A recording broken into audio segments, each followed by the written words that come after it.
Alguns conceitos matemáticos, eles aparentemente são muito simples, mas levaram muitos anos, no caso até séculos, para serem bem aceitos pelos matemáticos. Hoje nós vamos falar sobre um deles, os números negativos. Mas vamos falar deles de forma bem positiva. Vem comigo.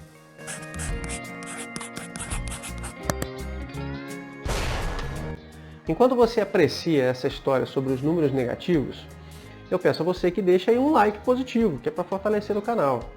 E peço também que depois dê uma passadinha aqui na descrição do vídeo, que você vai encontrar os links para os livros, os quebra-cabeças, os jogos de tabuleiro que eu uso aqui no canal, para mostrar para vocês. Dê uma passadinha lá para fortalecer o canal. É provável que o conceito de números negativos tenha surgido primariamente nas transações comerciais. As pessoas começaram a entender que quando você recebe um valor por uma mercadoria, esse valor é um valor positivo. Mas a pessoa que te pagou, ela entrou com um valor negativo igual ao seu, de modo que um valor somado ao outro daria zero. É um conceito muito comum na contabilidade. Mas esse conceito, aparentemente comum no dia a dia das pessoas, nos seus tratos comerciais, por muitos anos foi entendido por alguns povos, mas os grandes matemáticos não aceitavam bem essa ideia. É possível que os primeiros a desenvolverem a matemática com os números negativos tenham sido os chineses. Eles usavam um sistema de numeração decimal, posicional.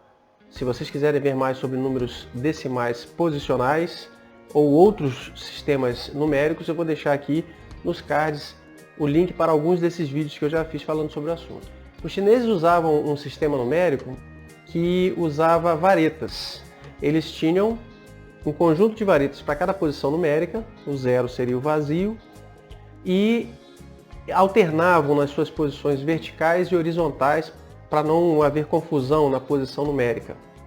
E para números positivos eles usavam varetas vermelhas. Para números negativos eles usavam varetas pretas. E com isso eles montavam uma mesa onde eles representavam as quantias que eles estavam negociando, os valores positivos em cima, os valores negativos embaixo, faziam ali suas transações, seus cálculos e obtinham o resultado final.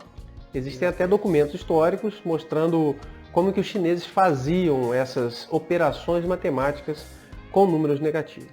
E vejam que era um sistema bem simples esse dos chineses, né? Eles usavam as varetas na posição vertical, a quantidade de varetas era o número, então 1, 2, 3, 4 até 5. Quando queriam fazer do 6 em diante, eles invertiam a posição da vareta para representar o 5. E aí iam até 9. E a posição que esse número estava colocado indicava se ele era uma dezena, uma centena e assim por diante. E para alternar entre uma posição e outra, eles faziam assim. Se o primeiro número fosse na vertical, o segundo número seria na horizontal. E assim sucessivamente. Eu vou deixar aqui do lado um quadro para que vocês possam dar uma olhada em como que era esse sistema decimal chinês representado por varetas pretas e vermelhas. Esse sistema numérico chinês ele é tão antigo que dizem até que 500 anos antes de Cristo ele era utilizado por Sun Tzu, o grande estrategista militar, né, que tem as histórias no livro A Arte da Guerra. Então dizem que ele usava esse sistema para poder fazer ali os seus cálculos nas suas estratégias militares. Mas por que nós dizemos que esse conceito de números negativos, parece uma coisa tão simples, né? Ele não foi aceito pelos matemáticos tão rapidamente? Os grandes matemáticos da história, ou muitos dos grandes matemáticos da história, talvez seja melhor dizer assim, eles vieram da Grécia, né? E na Grécia, a base do estudo da matemática era a geometria. Então era o cálculo de formas, volume, área, né, distâncias. Então a matemática deles era muito baseada em medidas. E se você for pensar bem, você não mede nada de forma negativa. Você não tem um segmento de reta medindo menos 2 metros. Não tem isso, né? Você não tem um quadrado cuja área seja um valor negativo. Você não tem uma garrafa que tenha menos tantos litros de água. Então, para os gregos e para os matemáticos de forma geral, foi muito difícil aceitar que uma quantidade poderia ser negativa. Por quê? Porque o pensamento era sempre na ideia de medidas. E realmente, se você for medir algo, você não tem uma régua com valores negativos, né? A coisa começou a avançar na Índia, né? A gente sabe que os matemáticos indianos, eles fizeram grandes contribuições para a matemática. Existem muitos matemáticos indianos que se tornaram famosos pelos seus estudos e pelas suas descobertas. Então, o matemático Brahmagupta, ele começou a criar regras para o uso dos números negativos e a usar símbolos para indicar se o número era negativo, era positivo. Isso já foi um avanço que ajudou mais tarde esses números começarem a serem aceitos de forma geral pelos grandes matemáticos.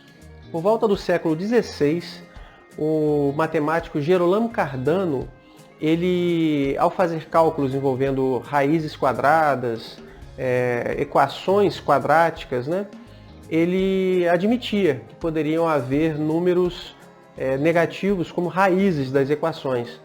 Mas ele dizia que esses números não eram reais, eram números fictícios, não aceitava esses números. Assim como René Descartes, ou René Descartes, como queira, né? Ele também encontrava os números negativos, mas dizia que eles não eram reais. Raízes de equações de segundo grau que davam negativos, ele dizia que eram raízes falsas, não eram números verdadeiros. Foi só no final do século XVII, início do século XVIII, com o matemático John Wallis, que os números negativos passaram a ter uma aceitação maior. Ele começou a representar os números numa reta. E nessa reta ele posicionou o zero como ponto central e para trás números negativos, para frente números positivos. A partir desse momento, ao tentar enxergar os números posicionados numa reta, é que começou-se a entender que números negativos poderiam ser bem trabalhados na matemática, na aritmética, na álgebra e assim por diante. E hoje nós temos os números negativos usados de toda forma, né? Nós temos, por exemplo, a escala de graus Celsius de temperatura.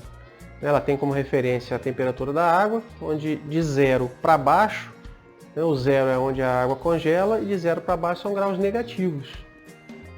E de 0 para cima são graus positivos. E a gente está muito habituado a ouvir, né, que em determinado lugar está com menos tantos graus de temperatura, ou com tantos graus negativos, né, ou com tantos graus abaixo de 0. Então isso é muito comum. Outra aplicação comum dos números negativos são, por exemplo, nas contas bancárias. Imagino que a grande maioria de nós, né, já passou pelo problema de ter um número negativo na conta bancária. E ao contrário dos chineses, para nós o número negativo é que é o vermelho, né? Quando a gente está com a conta no negativo, o nosso númerozinho fica vermelho. Os chineses só que achavam que vermelho era positivo, né? E você, como é que está o seu saldo? Positivo ou negativo? Espero que positivo, né?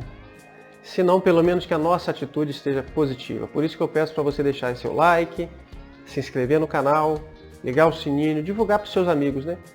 Para que a gente possa fortalecer o canal e continuar trazendo essas histórias.